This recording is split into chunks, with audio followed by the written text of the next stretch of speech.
माझं पुस्तक विश्व या आपल्या यूट्यूब चॅनलवर आपणा सर्वांचं मनापासून स्वागत. आपल्या पुस्तकाचे नाव आहे संपूर्ण लक्ष. रचनाकार आहेत सरश्री. पायरी 9. विकासाचे सूत्र, निरंतर अभ्यास, 23 सूत्रे आणि काही महत्त्वाचे सल्ले. कुठल्याही कामामध्ये यश मिळवायचे असेल तर नुसती सुरुवात करून भागत नाही. सुरुवात केल्यानंतर ते कार्य सदैव करत राहणं हीच यशस्वी होण्याची गुरुकिल्ली असते. अविरत प्रयत्नांमुळेच आणि निरंतर अभ्यासाने अशक्यप्राय वाटणाऱ्या गोष्टी सहज शक्य होतात. संपूर्ण विकास साधायचा असेल तर निरंतर अभ्यासाला पर्याय नाही. हेच विकासाचे मुख्य सूत्र आहे. खाली 23 सूत्रे थोडक्यात दिली आहेत. त्यांचे मनन संपूर्ण विकासाच्या प्रक्रियेला निश्चितच गती देतील. नंबर 1. स्वतःची परीक्षा घ्या. रोज रात्री झोपण्यापूर्वी आत्मपरीक्षण करणे फार गरजेचे आहे. असे करणे म्हणजे आधी आत्मनिरीक्षण करणे. संपूर्ण दिवसभर आपण काय काय केलं त्यावर एक दृष्टिक्षेप टाका. अशा पद्धतीनं निरीक्षण झाल्यानंतर आपल्या प्रत्येक कृतीची संगती लावण्याकरिता तिचे विश्लेषण करण्याचा प्रयत्न करा. अशा प्रकारचे आत्मचिंतन दुसरा दिवस अधिक सजगतेने, डोळसपणे घालवण्यासाठी आपल्याला मदत करेल. असं केल्यामुळे आत्मविकास तर होईलच, पण स्मरणशक्ती देखील वाढेल. नंबर 2. डायरी लिहायची सवय लावून घ्या. आपल्या समोर असणारी आव्हानं, आपल्याला करायची कामं, आपल्या प्रगतीसाठी उचलायची पावलं आणि आपल्या मार्गातील अडथळे दूर करण्यासाठी करायच्या गोष्टी, हे सगळं डायरीमध्ये लिहिण्याची सवय फार महत्त्वाची आहे. अशा डायरीच्या मार्गदर्शनामध्ये कुठल्या सन्मित्राला सामील करून घेता आले तर फारच उत्तम. असा मित्र तुमच्या डायरीचा आधार घेऊन तुम्हाला वेळोवेळी मार्गदर्शन करू शकेल, प्रेरणा देऊ शकेल, सावध करू शकेल. नंबर 3. संधी ओळखायला शिका. आपल्या आयुष्यात संधी वेगवेगळी वस्त्र धारण करून येत असतात. या वस्त्रांवर कधीही चित्रविचित्र नक्षी असते तर कधी मनमोहक रंगकाम. आपण वस्त्रांवरच्या नक्षीमध्येच एवढे गुंतून जातो की संधी कधीच निसटून गेली हेच कळत नाही. प्रत्येक समस्या, प्रत्येक अडचण, वेदना, शंका कुशंका या सगळ्याच दुःखाचं वस्त्र लपेटून आलेल्या संधी आहेत. आपली नजर मात्र दुःखाच्या वस्त्राऐवजी त्यात लपेटलेल्या संधींवर असायला हवी. कित्येकदा अनेक संधी मागच्या दारानं प्रवेश करतात आणि म्हणून आपल्याला दिसतच नाहीत. त्या निघून जाताना दिसते ती फक्त त्यांची पाठ. संधीचं सोनं करायचं असेल तर आधी संधी पकडायला हवी, आणि संधी पकडायची असेल तर ती आधी ओळखता यायला हवी. संधी ओळखायला शिका. संधी सापडताच तिला समोरून पकडा. कारण संधी आणि काळ यांना समोरच केस असतात आणि मागे असते ते फक्त टक्कल. गमावलेली संधी आणि गमावलेला काळ परत मिळणे अशक्य. म्हणूनच संधीला योग्य वेळी पकडण्यासाठी माणसानं कायम सतर्क असायला हवं. नंबर 4. सोनेरी नियमांचं पालन करा. लोकांनी आपल्याबरोबर जसं वर्तन करावं असं आपल्याला वाटत असतं, तसंच वर्तन आपण लोकांबरोबर करावं. हा आहे सोनेरी नियम. या नियमाचं कसोशीने पालन करा. लोकांच्या मदतीशिवाय कोणतेही मोठे कार्य पूर्ण होणे असंभव. प्रत्येकानं या सोनेरी नियमांचं पालन करत जास्तीत जास्त मित्र मिळवण्याची कला साध्य केली पाहिजे. यासाठी लोकांचं निरीक्षण करायला हवं. त्यांचं मनोविश्व समजावून घ्यायला हवं. त्यांची सुखदुःख त्यांच्या मनोभूमिकेतून समजून घ्यायला हवीत. नंबर 5. निर्णय क्षमता वाढवायला हवी. निर्णय क्षमता असणं ही फार मोलाची गोष्ट आहे. निर्णय घ्यायला शिका. निर्णयक्षम बना. निर्णय चुकीचा ठरेल ही भीती तर मनातून हद्दपारच करा. जर निर्णय चुकलाच तर व्यवहार क्षमतेनं त्याचाही फायदा करून घ्यायला शिकलं पाहिजे. निर्णय घेताना मेंदू आणि हृदय दोघांचाही उपयोग करा. हृदयाचा सल्ला घ्या. जेव्हा हृदय सांगतं बुद्धी वापरून निर्णय घे, तेव्हा मेंदूचा भरपूर उपयोग करा. जेव्हा हृदयाकडून मार्गदर्शन घ्या, नेहमी हृदयाकडून मार्गदर्शन घ्या. जे लोक हृदयाकडून मार्गदर्शन घेत असतात अशा लोकांकडे विश्वाचं नेतृत्व करायची क्षमता देखील असते. कधी कधी खूप विचार केल्यानंतर किंवा भरपूर साधक बाधक चर्चा केल्यानंतर काही काळासाठी निर्णय लांबणीवर टाकला जातो. अशा तऱ्हेनं निर्णय न घेणं हा सुद्धा एक निर्णय असू शकतो. नंबर 6. संघाची शक्ती, अमोघ शक्ती. आपल्याला अशाच लोकांच्या सहवासात राहायला हवं जे कायम सकारात्मक असतात. अशा लोकांच्या संघात आपण असलो तर आपलाही दृष्टिकोन बदलतो. एका शेतकऱ्यानं जंगलातून सिंहाचे 2 छावे आणले आणि मोठ्या प्रेमानं त्यांचं पालन पोषण केलं. लहानपणापासूनच ते छावे गाय, बैल, शेळ्या, मेंढ्या, कुत्र्या, म्हैस, कोंबड्या आणि मांजर अशा प्राण्यांबरोबर वाढले. या 2 छाव्यापैकी एकाची मैत्री झाली एका शेळीबरोबर आणि दुसऱ्याची एका मांजरीबरोबर. दिवसामागून दिवस जात राहिले. हळूहळू छोट्या छाव्याचं रूपांतर मोठ्या सिंहामध्ये झालं. एक दिवस त्या जंगलातून एक सिंह आला. सिंहाला परत पाहताच शेतावरचे सगळे प्राणी सैरावैरा पळत सुटले. हे दृश्य पाहून मोठ्या झालेल्या त्या छाव्यांना फार आश्चर्य वाटले. सगळे प्राणी असे का पळत असावेत याचं कारण काही केलं त्यांना कळेना. जो बकरीचा मित्र होता त्याला बकरीनं सांगितलं की शेतावर आलेला हा प्राणी सिंह आहे. तो दुसऱ्या प्राण्यांची शिकार करतो, त्यांच्यावर हल्ला करतो आणि त्यांना खाऊन टाकतो. म्हणून सर्व प्राणी आपले प्राण वाचविण्यासाठी पळतात. त्या छाव्यानं एकदा सिंहाकडे पाहिलं आणि शेळीला विचारलं, मी देखील त्यांच्यासारखाच दिसतो, मग सगळे मला असेच घाबरतील काय? मी देखील शिकार करू शकतो का? यावर बकरीनं उत्तर दिलं, फक्त तसंच शरीर मिळाल्यामुळं काहीही होत नसतं. तुला कोणी घाबरणार नाही. जो छावा मांजरीचा मित्र होता त्यालाही हेच प्रश्न पडले होते. त्यानं जेव्हा मांजरीला विचारलं तेव्हा मांजर म्हणाली, का नाही, तू सुद्धा अशीच गर्जना करू शकतोस. तू देखील एक सिंह आहेस. तुझ्यातही तेच गुण आणि त्याच शक्ती आहेत. अशा प्रकारे मांजरीच्या प्रोत्साहनामुळं त्याचं रूपांतर खऱ्याखुऱ्या सिंहात झालं. परंतु जो शेळीबरोबर होता तो शेवटपर्यंत शेळीसारखाच जगत राहिला. जशी संगती तसे गुण आणि तसेच व्यक्तिमत्व. जसा संघ तसाच रंग. कायम नकारात्मक विचार देणाऱ्यांची संगती म्हणजे पराभवाच्या दिशेनं सुरू झालेली वाटचाल. सकारात्मक विचारांच्या संघाचा भाग असणं म्हणजे उत्तम सांघिक प्रयत्नांनी यशोशिखर गाठणं. अशा प्रकारे एकमेकांपासून प्रेरणा घेत अवघडातील अवघड कार्य हसत हसत कसं पूर्ण झालं ते लक्षातही येत नाही. एकमेकांना प्रेरणा देत, शक्ती देत संघ भावनेनं केलेलं काम सहजपणे विकास घडवून आणतं. नंबर 7. आजच करा आणि आत्ता या घडीलाच करा. जे काम आज होऊ शकतं ते उद्यावर ढकलू नका. कारण तसं करणं म्हणजे दुसऱ्या दिवशीचा अर्धा वेळ आदल्या दिवशीची कामं निपटवण्यात घालणं. आता होऊ शकणारं काम पुढे ढकलण्यासारखा दुसरा वेडेपणा नाही. जी कामं कंटाळवाणी आणि कठीण असतील ती सर्वप्रथम पूर्ण करून टाका. आवडीच्या कामाला नंतर हात घाला. असं केलं तर तुमची कामं 100% पूर्ण होतील. कारण आवडीच्या कामाला कंटाळा नसतो, त्याच्यासाठी आपण वेळ काढतोच. बुद्धीचा वापर करून परिश्रम केले तर यश निश्चित आहे. परिश्रमांपासून दूर पळू नका. शरीराच्या प्रत्येक अंगाला दिलेला परिश्रमांचा व्यायाम यशाबरोबर आरोग्यही देईल. नंबर 8. प्रत्येक दिवस अभ्यासाचा दिवस. जगातला प्रत्येक कलाकार, प्रत्येक यशस्वी विद्यार्थी, प्रत्येक जादूगार आणि प्रत्येक यशस्वी माणूस आपल्या यशाचं रहस्य सांगतो ते म्हणजे प्रत्येक दिवशी केलेला निरंतर अभ्यास. असं म्हणतात, प्रॅक्टिस मेक्स मॅन परफेक्ट. पण याच्यामध्ये थोडी सुधारणा करायला हवी. ही म्हण बदलून perfect practice makes man perfect अशी करून घ्यायला हवी. सर्कशीत काही लोक दोरीवर चालून दाखवतात. त्यांना कसं शक्य होतं हे? काही लोक तर रस्त्यावर चालताना सुद्धा पडतात. सर्कशीतल्या या लोकांच्या कलेचं रहस्य अभ्यास. प्रत्येक दिवशी केलेला अभ्यास आपली क्षमता वाढवतो आणि मग तेच काम आपल्यासाठी खूपच सहज होऊन जातं. व्यायामशाळेत 20 किलो वजन रोज उचलायचा केलेला सराव काही दिवसानंतर आपल्याला 25 किलो वजन उचलण्याची क्षमता देतो.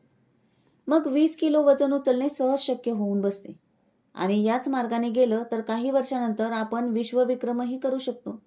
त्यासाठी जर पर्वतांना हलवायचं असेल तर छोटे छोटे दगड हलविण्याचा सराव आधी करायला हवा. नंबर 9. वेळेचं नियोजन करायला शिका.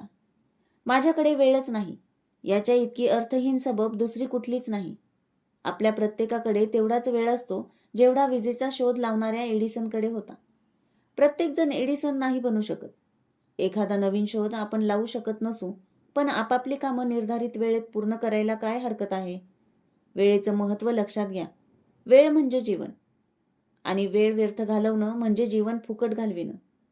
वेळेचं नियोजन करणं विकासाच्या प्रक्रियेत अत्यंत महत्त्वाचं आहे. आपलं लक्ष जेवढं मोठं या कलेमध्ये आपलं प्रावीण्य जास्त असायला हवं. आपल्या जीवनामध्ये सर्वाधिक महत्त्वाची गोष्ट म्हणून वेळेचा सन्मान केला जातो. जर वेळेचं महत्त्व कळलंच नाही तर तो माणूस अत्यंत निर्बल बनतो. वेळेवर केलेलं थोडं सुद्धा काम फार महत्त्वाचं ठरतं. योग्य वेळेनंतर केलेलं काम म्हणजे बैल गेला आणि झोपा केला याच तऱ्हेचं. तशा कामाचा काय उपयोग? प्रत्येक क्षणाचं महत्त्व सोन्याच्या कणासारखं आहे. सोन्याचा तुकडा छोटा आहे म्हणून आपण त्याला कमी नाही लेखत. सोन्याचा प्रत्येक कणही जसा मूल्यवान आहे तसं प्रत्येक क्षणही मूल्यवान आहे. जर तुमच्या जीवनावर प्रेम असेल तर हा वेळ व्यर्थ घालवण्याचा विचारही मनात आणू नका. कारण जीवन क्षणाक्षणांनीच बनलेलं असतं.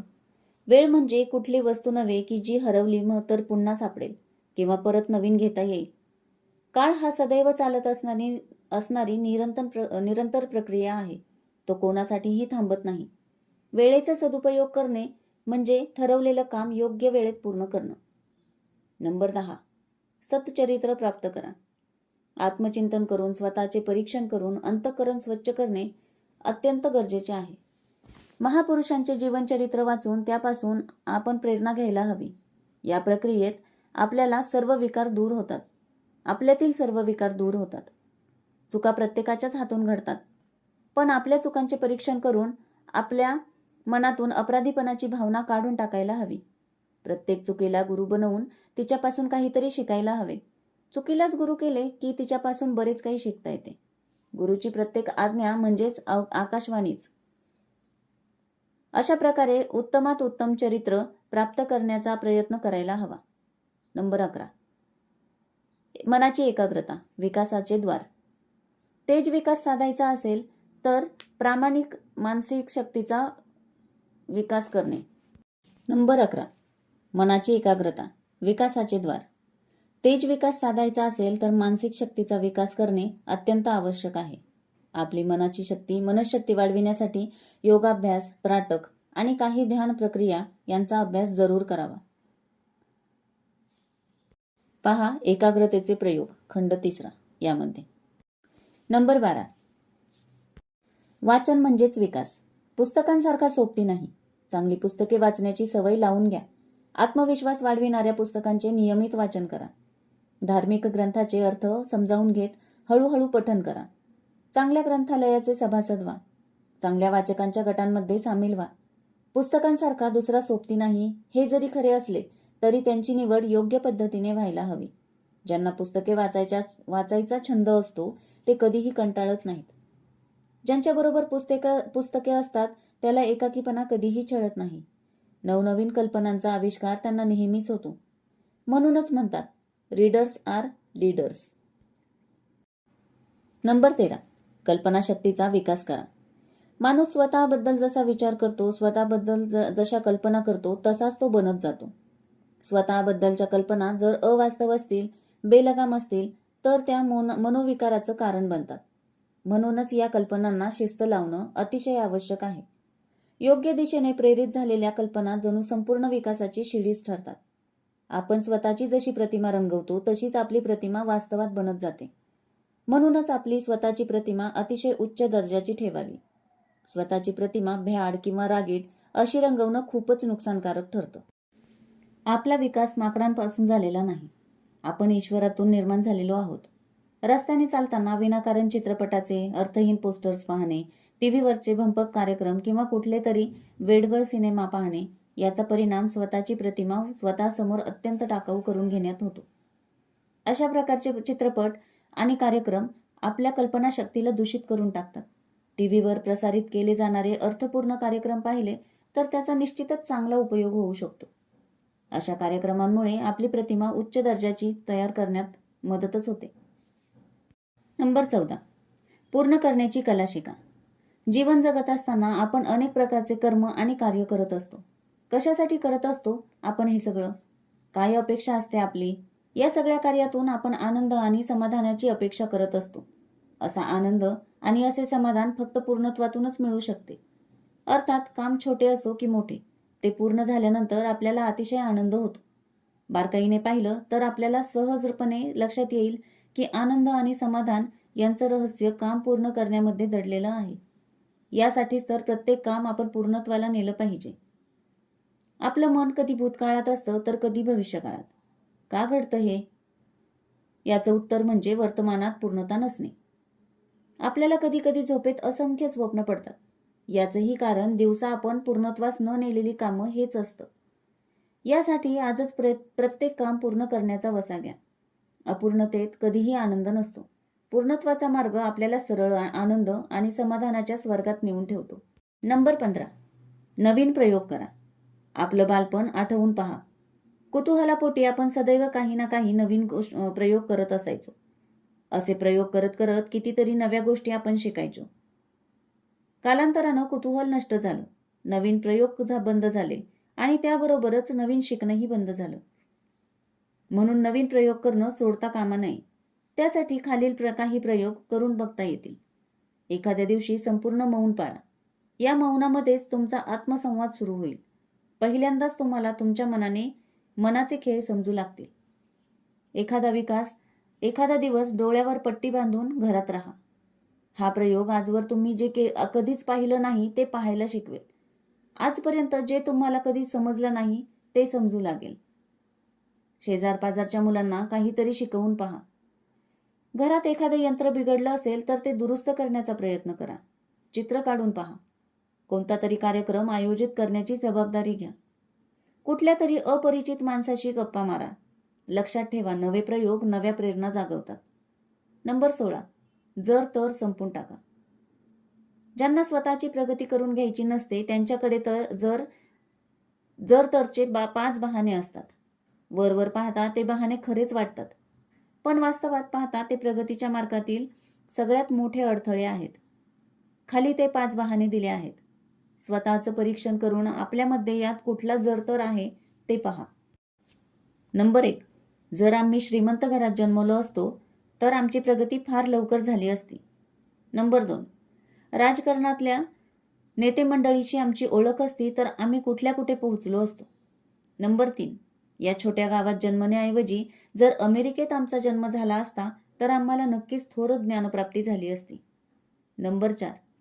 स्त्रीऐवजी आम्हाला पुरुषांचा जन्म मिळाला असता तर आम्ही जीवनाच्या प्रत्येक क्षेत्रात जबरदस्त घोडदौड केली असती. नंबर 5. माझी रास जर मकरऐवजी सिंह असती तर मी फारच प्रगती केली असती. माझी रास जर तूळऐवजी गुळ असती, कन्याऐवजी कन्हैया असती, मिथुनऐवजी शाहरुख असती, मीनऐवजी अमीन असती, मेषऐवजी ओमेश असती तर मी प्रगतीपथावर नुसता धुमाकूळ घातला असता. सांगायचा मुद्दा असा की दुसरी कुठली रास मिळाली असती तर आपण प्रगती केली असती असा समज बाळगणे म्हणजे निव्वळ मूर्खपणा होय. हे जर तरचे बहाणे लवकरात लवकर हद्दपार करा. नंबर 17. जीवनाचा गुरु. जीवनात बसणारा प्रत्येक धक्का काहीतरी शिकवून जातो. म्हणून येणाऱ्या धक्क्याचं स्वागत करा. जीवन तडाखे देऊन शिकवतं. त्याची शिकवण्याची पद्धत काही औरच आहे. म्हणून आपल्याला परत असणारे धक्के किंवा फटके दुःखाची दलदल नसून आपल्याला शिकवण्यासाठी आलेले गुरु आहेत. जीवन ज्या वेळेला शिकवायला सुरुवात करतं तेव्हा त्याच्याकडून मिळणाऱ्या फटक्यांबद्दल लोक 3 प्रकारे प्रतिक्रिया देतात. नंबर 1. फटके खाल्ल्यामुळे ते संवेदनशून्य होतात. अशा लोकांना आपण कोडगे लोक म्हणतो. नंबर 2. अशा फटक्यांमुळे काही लोक नाराज होतात. त्यांना राग येतो आणि दुसऱ्यांनाही तसेच फटके द्यायचा ते प्रयत्न करतात. अनुभवातून हे लोक काहीही शिकत नाहीत. उलट ते वाममार्गाला लागतात. यांचा प्रवास चांगल्याकडून वाईटाकडे सुरू होतो. अशा लोकांना आपण दृष्ट प्रवृत्तीचे लोक म्हणून ओळखतो. नंबर 3. तिसऱ्या प्रकारचे लोक अशा फटक्यांचे स्वागतच करतात. जणू काही ते त्यांच्या शिक्षकांचं स्वागत करत आहेत. अशा प्रकारच्या लोकांना जीवन भरभरून शिकवतं. असे लोक सर्वांना बुद्धिमान आणि सुज्ञ म्हणून परिचित असतात. वर दिलेल्या 3 प्रकारांपैकी तिसऱ्या प्रकारची व्यक्ती बनणं यासाठी आपण सदैव प्रयत्न केले पाहिजे. अशा प्रकारची व्यक्ती बनणं म्हणजे संपूर्ण विकास साधण्यासाठी स्वतःला सक्षम बनवणं. आजपर्यंत जीवनाकडून तुम्हाला कोणकोणते अनुभव मिळाले आहेत? या अनुभवातून तुम्ही काय शिकलात? जे शिकलात ते बरोबर होतं की दुसरं काही शिकायला हवं होतं? यापुढे जीवनाकडून मिळणाऱ्या प्रत्येक अनुभवाचं, प्रत्येक फटक्याचं आपण स्वागत करायला हवं. जीवन जीवनाचा गुरु, त्याच्याच अनुभवातून शिकू, हा मंत्र आपण कायम स्मरणात ठेवायला हवा. नंबर 18, आपली नजर कायम ज्ञानावर ठेवा. आपली नजर कुठे असायला हवी? आपली नजर दुसऱ्यांच्या संपत्तीवर अथवा दुसऱ्यांच्या शरीरावर असू नये, तर आपली नजर कायम दुसऱ्यांच्या ज्ञानावर असावी. प्रत्येक माणसाकडे अशी कोणती ना कोणती गोष्ट आहे की जी तुम्हाला भरपूर काही शिकवू शकते. प्रत्येक माणसाकडून काहीतरी शिकण्याची आपली इच्छा हवी. तुमची नजर जर दुसऱ्यांच्या ज्ञानावर असेल तर तुमच्याही जीवनात त्याच सर्व गोष्टी घडतील ज्या एका यशस्वी जीवनामध्ये घडतात. जर कोणी ज्ञानी माणूस आपल्याला भेटलाच तर पुढील जीवनाचा मार्गदर्शक म्हणून त्याचा सल्ला वेळोवेळी घ्यावा. अशी माणसं संपर्कात येणं म्हणजे खरोखर परमभाग्य. त्यांच्या सहवासामुळं आपलं आयुष्य सहज सुलभ होऊन जातं. नंबर 19, मुर्दांडपणा टाकून द्या. टीकेला घाबरू नका.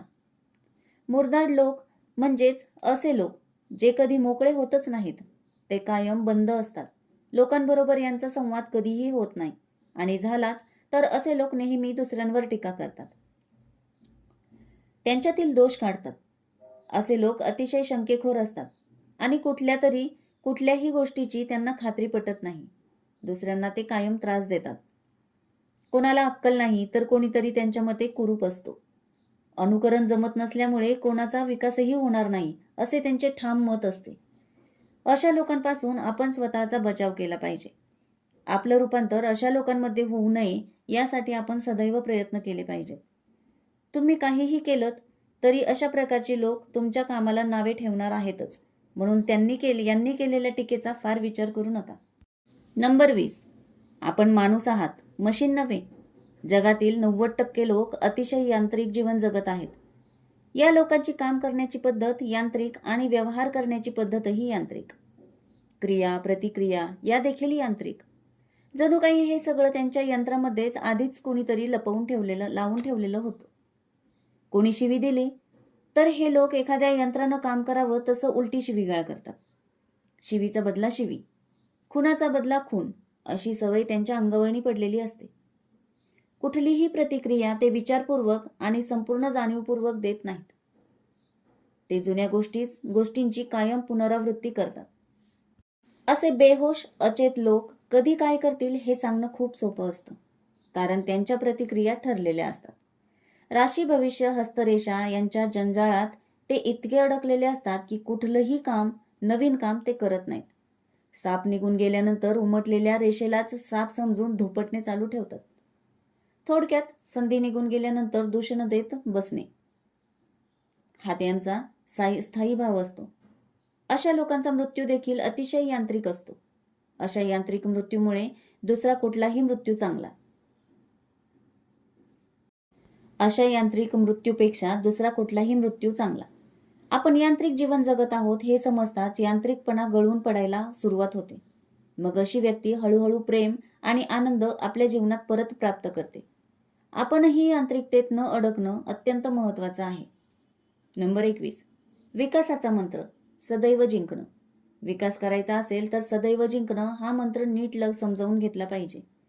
एका गोष्टीबरोबर आपल्याला कधीच हारायचं नाही हे जर मनाशी पक्क ठरवलं तर तुम्ही कधीच हारणार नाही, हे नक्की. आणि ती गोष्ट म्हणजे अपयश.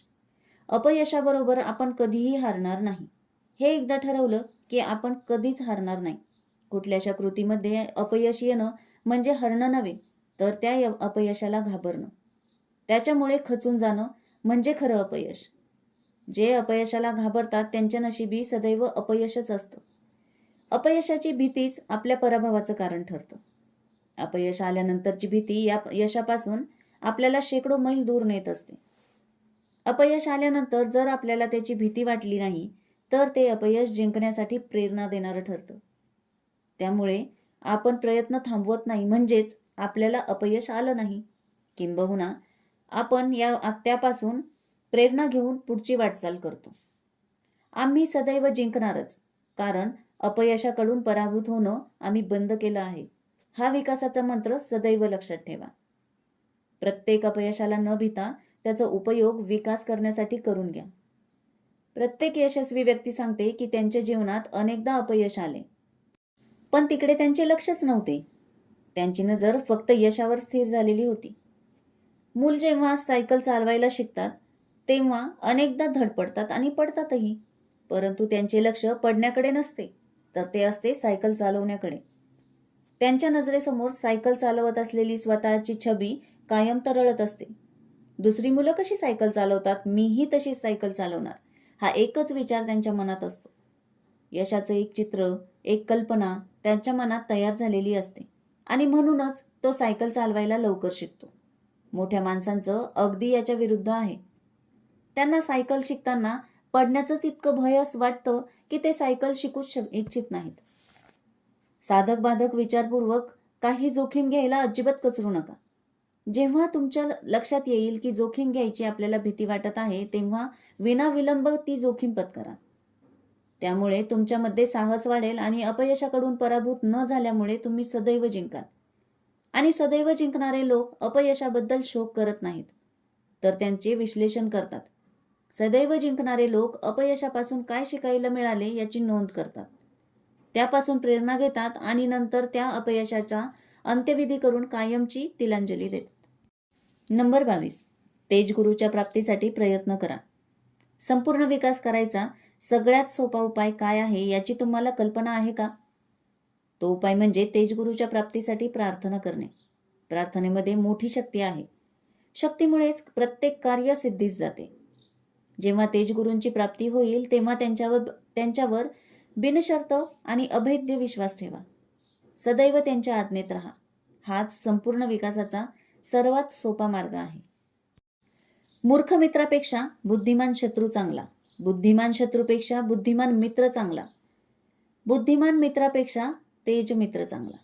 याचं कारण म्हणजे तेज मित्र तुमच्याबद्दल प्रत्येक गोष्ट जाणत असतो आणि असं असूनही तुम्ही त्याला आवडत असता. तुम्हाला ज्ञान मिळावं, दिव्य भक्तीचं वरदान मिळावं म्हणून तो निमित्त बनून असतो. ज्याला दिव्य भक्तीचं वरदान मिळतं त्याचे मोठ्यातले मोठे दुर्गुण देखील नष्ट होतात. कुसंस्कार भस्म होतात आणि यशोशिखर गाठणं अगदीच सोपं होतं. नंबर 23. स्वयंसूचना देऊन विकास साधा. आपलं शरीर आपल्या सूचना आणि आपले सल्ले ऐकत असतं, पण ही बाब आपल्याला माहीतच नसते, म्हणून आपण स्वतःला सूचना देत नाहीत. आजपासूनच स्वतःला सूचना द्यायला सुरुवात करा. मी निरोगी आहे, मी जागृत आहे, मी सदैव संतुलित असतो, मी निर्भीड आणि साहसी आहे, मी प्रत्येक काम करू शकतो, माझ्या जीवनात चांगले लोक येत आहेत, माझी दिवसागणिक सत्याची जाण वाढू लागली आहे, प्रत्येक दिवसागणिक माझं शरीर आणि मन सुंदर होत चाललेलं आहे, ईश्वराची अगाध शक्ती चोहोबाजूंनी मला सर्व प्रकारे मार्गदर्शन करत आहे. या आणि यासारख्या स्वयंसूचना अत्यंत आश्चर्यकारक परिणाम करतात. स्वयंसूचनाचे सच्चरित्राची प्राप्ती, व्यक्तिमत्वामध्ये प्रभावीपणा, यश आणि संपूर्ण विकास शक्य होतो. या स्वयंसूचना देण्यासाठी खाली दिलेल्या 7 प्रकारामुळे अधिक लाभ होतो. नंबर 1. शरीराला पूर्णपणे शिथिल करा. हे तुम्ही बसून किंवा झोपून करू शकता आणि शिथिल झाल्यानंतरच स्वयंसूचना द्या. नंबर 2. मनातल्या मनात स्वयंसूचना द्या की हळुवारपणे पुटपुटतही या सूचना तुम्ही देऊ शकता. नंबर 3. दृढ विश्वासासहित आणि पूर्णपणे समजावून घेऊन स्वयंसूचना द्या. नंबर 4. स्वतःला द्यायच्या स्वयंसूचना रेकॉर्ड करूनही त्या तुम्ही ऐकू शकता. नंबर 5. सर्वच स्वयंसूचना हळूहळू, प्रेमपूर्वक आणि मनापासून द्या. नंबर 6. स्वयंसूचना देण्याआधी आणि दिल्यानंतर पुढील वाक्य म्हणा. मी ज्या स्वयंसूचना आत्ता दिलेल्या आहेत किंवा देणार आहे त्या माझ्या शरीरावर, मनावर आणि सभोवतालच्या वातावरणावर सकारात्मक परिणाम करणार आहेत आणि मी त्या त्वरित ग्रहण करणार आहे. नंबर 7. लयीमध्ये आणि तालामध्ये दिलेल्या सूचना लवकर परिणाम करतात, म्हणून काही स्वयंसूचना दिवसभरातून जेव्हा आठवतील तेव्हा गुणगुणाव्यात. हा पहिला खंड 23 सूत्रे वाचून तुमची संपूर्ण विकास साधण्यासाठीची योग्यता वाढीस लागेल. अध्यात्माच्या परिभाषेत विकासाचा अर्थ म्हणजे सर्वोच्च ज्ञान आणि अंतिम सत्य समजून घेण्यासाठी पात्र ठरणं. ज्या गोष्टींसाठी तुम्ही पात्र ठरता ती गोष्ट तुम्हाला प्राप्त होतेच, आणि यात सगळ्यात मोठं उदाहरण आहे हे पुस्तक. हे पुस्तक पुन्हा पुन्हा वाचून तुमची योजना तयार करा. खाली दिलेल्या 3 प्रश्नांची उत्तरे लिहा. कमीत कमी 3 मुद्द्यांसहित. नंबर 1, लक्ष्य त्रिकोणाच्या अंमलबजावणीची योजना लिहा. नंबर 2, तुम्हाला आत्मसात करायचे आहेत असे 3 छोटे छोटे गुण लिहा. तुम्हाला त्यागायच्या आहेत अशा 3 वाईट सवयी लिहा. 23 सूत्रांची कार्ययोजना याची उजळणी पाहूया. नंबर 1, स्वतःची परीक्षा घ्या. नंबर 2, डायरी लिहायची सवय लावून घ्या. नंबर 3, संधी ओळखायला शिका. नंबर 4, सोनेरी नियमांचं पालन करा. नंबर 5, निर्णय क्षमता वाढवा.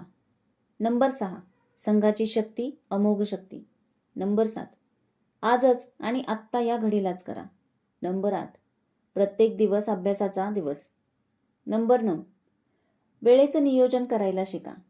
नंबर 10, सत्चरित्र प्राप्त करा. नंबर 11, मनाची एकाग्रता विकासाचे द्वार. नंबर 12, वाचन म्हणजेच विकास. नंबर 13, कल्पनाशक्तीचा विकास करा.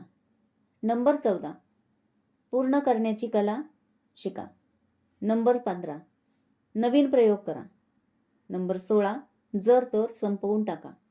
नंबर 17, जीवन जीवनाचा गुरु. नंबर 18, आपली नजर कायम ज्ञानावर ठेवा.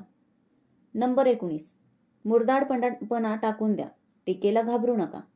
नंबर 20, आपण माणूस आहात मशीन नव्हे.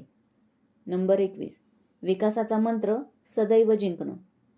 नंबर 22, तेज गुरुच्या प्राप्तीसाठी प्रार्थना करा. आणि नंबर 23, स्वयंसूचना देऊन विकास साधा.